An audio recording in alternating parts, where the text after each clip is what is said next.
ರಾಜ್ಯ ಚಲನಚಿತ್ರ ಪ್ರಶಸ್ತಿ ಘೋಷಣೆ. ಅತ್ಯುತ್ತಮ ನಟ ಕಿಚ್ಚ ಸುದೀಪ್, ನಟಿ ಅನುಪಮಾಗೆ ಅವಾರ್ಡ್. ಟಿ ಶೇಷಾದ್ರಿ ನಿರ್ದೇಶನದ 2 ಚಿತ್ರಗಳಿಗೆ ಪ್ರಶಸ್ತಿ.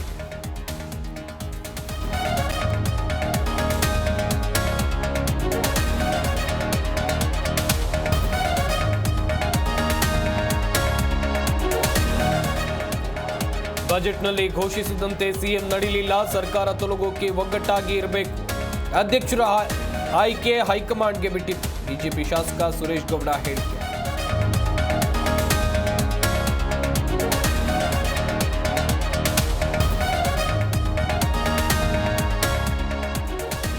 ಹೈಕಮಾಂಡ್ ಆದೇಶ ಪಾಲನೆ ನನ್ನ ಕರ್ತವ್ಯ. ಪಕ್ಷ ಸಂಘಟನೆಯಷ್ಟೇ ಮೊದಲ ಕೆಲಸ. ಖರ್ಗೆ ಎಚ್ಚರಿಕೆಗೆ ತಂಡ ಹೊಡೆದ್ರ ಸತೀಶ್ ಜಾರಕಿಹೊಳಿ.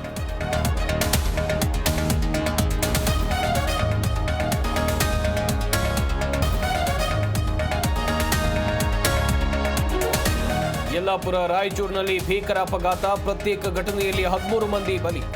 ತೀರದ ಕುಟುಂಬಸ್ಥರ ಆಕ್ರಂದನ. ತಲಾ 3 ಲಕ್ಷ ಘೋಷಿಸಿದ ಸರ್ಕಾರ.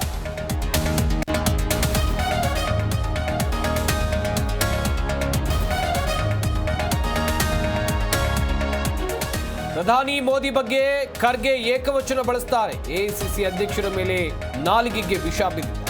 ಅಹಂಕಾರಕ್ಕೆ ನನ್ನ ಧಿಕ್ಕಾರ ಎಂದ ಛಲವಾದಿ.